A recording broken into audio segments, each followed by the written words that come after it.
مسئلہ فلسطین اصل جنگ کیا ہے؟ سامعین کرام، بیت المقدس 3 مذاہب کی مقدس جگہ ہے۔ یہ مسلمانوں کا قبلہ اول ہے، عیسائیوں کے لیے یسوع کی جائے ولادت، یہودیوں کے لیے ہیکل سلیمانی۔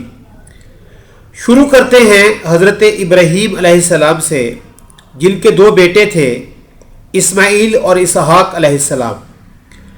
اسحاق علیہ السلام کے بیٹے تھے حضرت یعقوب علیہ السلام۔ یہی سے کہانی شروع ہوتی ہے اسرائیل کی۔ اسرائیل یعنی اللہ کا بندہ، اور یہ لقب حضرت یعقوب علیہ السلام کو دیا گیا۔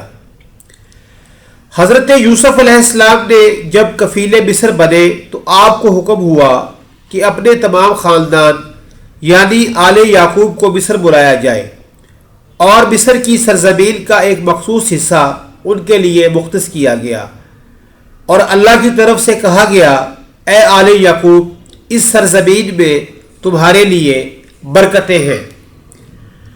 حضرت یوسف علیہ السلام 12 بھائی تھے، اسی لیے اللہ تعالیٰ نے ان کے لیے 12 چشمے جاری کیے، اور یوں اس سرزمین کا نام حضرت یعقوب کے لقب سے اسرائیل پڑ گیا، جسے آج یروشلم بھی کہا جاتا ہے۔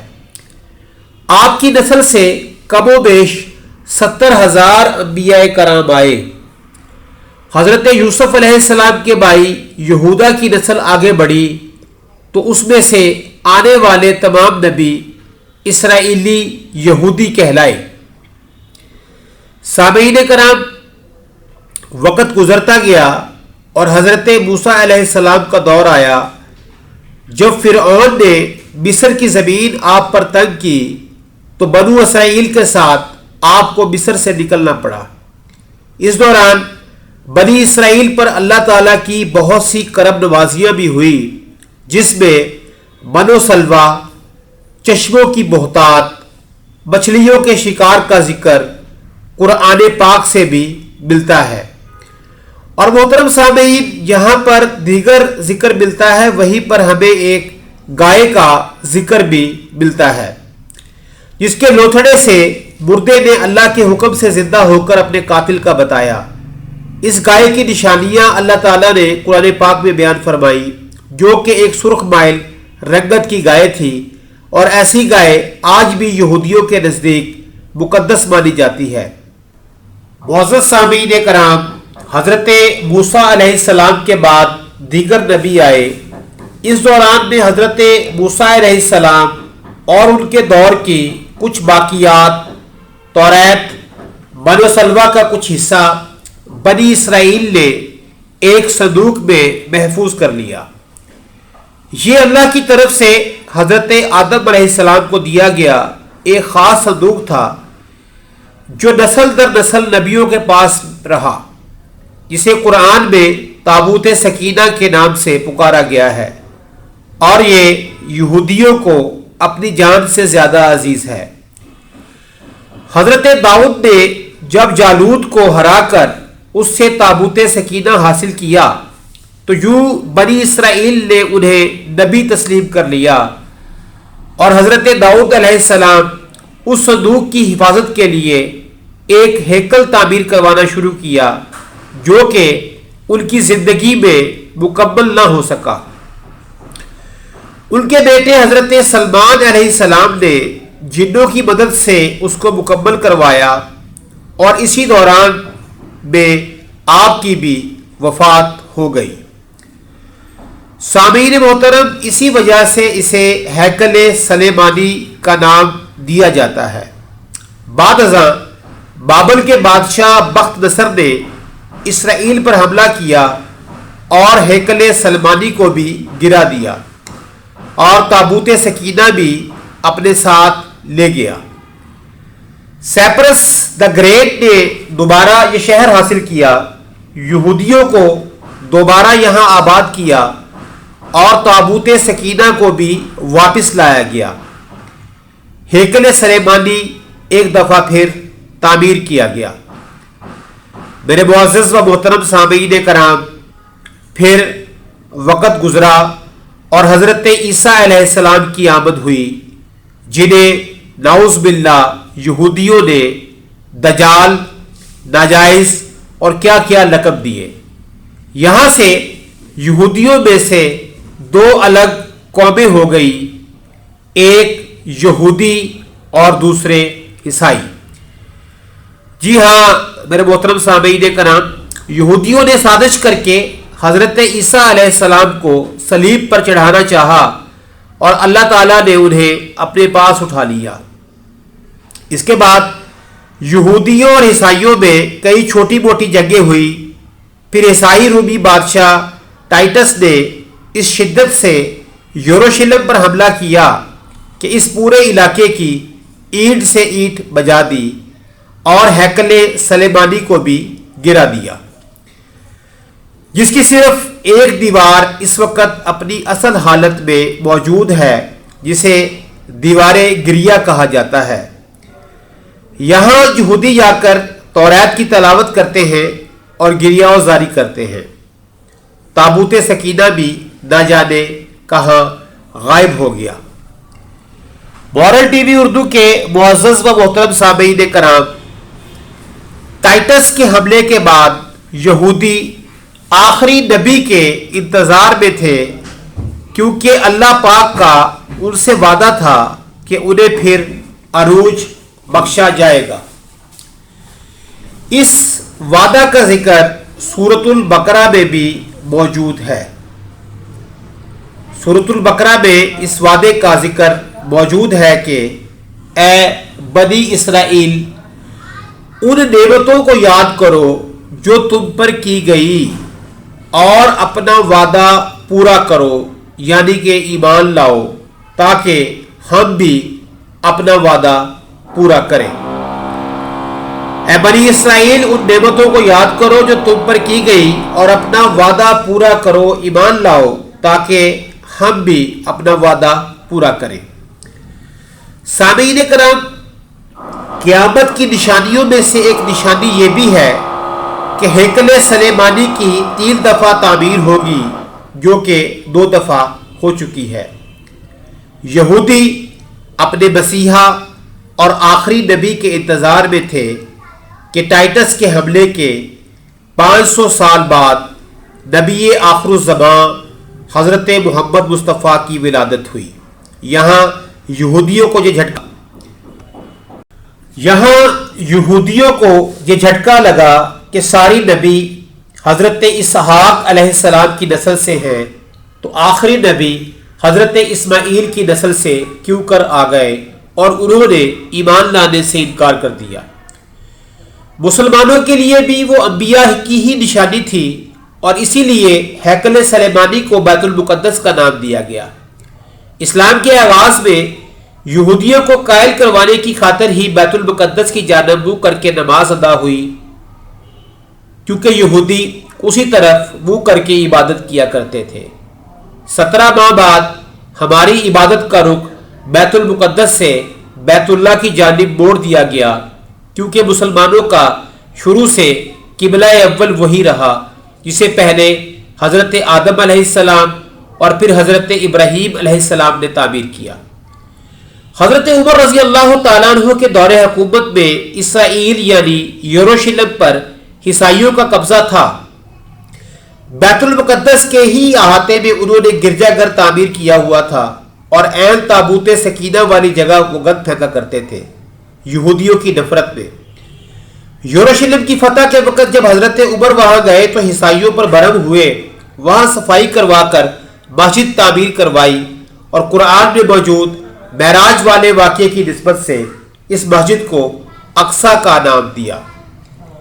یہودیوں کی دیوار گریہ بھی اسی احاطے میں موجود تھی، تو زائرین کی حیثیت سے انہیں بھی وہاں آنے کی اجازت دے دی گئی۔ خلافت عباسیہ تک یروشلم ایک مسلم شہر رہا۔ اس کے بعد عیسائیوں نے دوبارہ یروشلم پر حملہ کر کے اس پر قبضہ کر لیا۔ صلاح الدین ایوبی نے عیسائیوں کے خلاف 50 سے زائد جنگیں کر کے بیت المقدس دوبارہ حاصل کیا۔ اور پھر 700 سال تک 700 ایئرز تک یہ خلافت عثمانیہ کے زیر سلطنت رہا۔ یہودیوں کو بھی دیوار گریہ تک اپنے مذہبی اقدامات کی آزادی رہی اور یہودی آہستہ آہستہ پھر یروشلم میں آباد ہونا شروع ہو گئے۔ اس دوران میں کئی بار انہوں نے خلافت عثمانیہ کے سلطان کو پیسوں کے عوض یروشلم انہیں سونپنے کا لالچ دیا، لیکن ناکام رہے، اور پھر دوسری جنگ عظیم میں عیسائی سپاہی ہٹلر نے چن چن کر یہودیوں کو مارا۔ تقریباً 60 لاکھ کے قریب یہودیوں کا قتل عام کیا گیا اور یہ دربدر بھاگنے پر مجبور ہو گئے۔ اس دوران میں انہیں یہ اندازہ ہو چکا تھا کہ انہیں اب خود اپنی پہچان بنانی ہے، اور بائبل میں موجود یہودیوں کے آخری عروج سے قبل والی کئی نشانیاں بھی ظاہر ہو چکی تھی، اور وہ یہ تسلیم کر چکے تھے کہ ان کا آخری مسیحا اب دجال ہوگا، جس کی بدولت پوری دنیا میں ان کا دوبارہ بول بالا ہوگا۔ مورل ٹی وی اردو کے معزز و محترم سامعین کرام، انہوں نے برطانیہ سے ساز باز کر کے خود کو الگ ریاست تسلیم کروا لیا، اور یوں اسرائیل باقاعدہ ایک ملک کی صورت میں دنیا کے نقشے پر ابھرا، اور پھر آہستہ آہستہ انہوں نے فلسطین اور دیگر مصری علاقوں پر بھی قبضہ کر لیا۔ عرب ممالک اسرائیل کے خلاف جنگ پر آئے، لیکن اس وقت تک یہ خود کو اتنا مضبوط کر چکے تھے کہ عرب ممالک کو اسے ایک چھوٹے سے ملک سے منہ کی کھانی پڑی۔ عیسائیوں نے بھی دیکھ لیا کہ اب ان سے لڑ کر کچھ وصول نہیں ہونا، تو باقاعدہ گرجا گھروں میں پادریوں نے تقریبات منعقد کی اور یہودیوں کے لیے معافی کا اعلان کیا گیا۔ یوں سیاسی اور اقتصادی مفاد پرستی نے 2000 سالوں سے ایک دوسرے کے ازلی و جانی دشمنوں کو ایک صف پر لا کھڑا کیا، اور قرآن کی بات بھی سچ ہو گئی کہ یہود و نصارہ ایک دوسرے کے دوست ہیں۔ یہودیوں کے عقائد کے مطابق وہ ہیکل سلیمانی کی حفاظت نہیں کر پائے تو خود کو قصوروار کہتے ہیں، خود کو سزا دینے کے لیے زنجیروں اور چمڑے سے پیٹتے ہیں اور دیوار گریہ کے پاس آہوزاری کرتے ہیں۔ وہ ایمان رکھتے ہیں کہ انہیں تیسری بار پوری دنیا پر حکمرانی حاصل ہوگی۔ اس کے لیے انہیں مسجد اقصی کو گرانا ہوگا، جس کی تیاری وہ کر چکے ہیں۔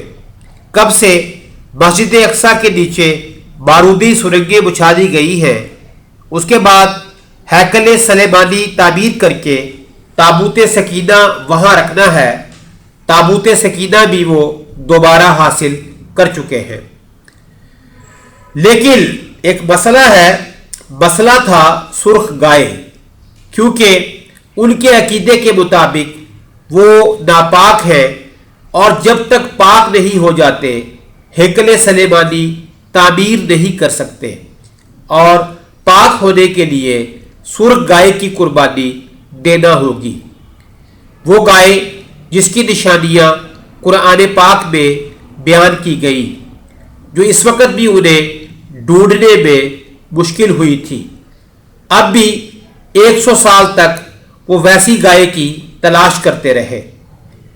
مورل ٹی وی اردو کے محترم سامعین، ٹیکنالوجی کا استعمال کرتے ہوئے بچے پیدا کرنے کا تجربہ کیا انہوں نے، پھر اس تجربے کی بدولت ویسی نشانیوں والی گائے پیدا کرنے کی کوشش کی گئی، لیکن ناکام رہے۔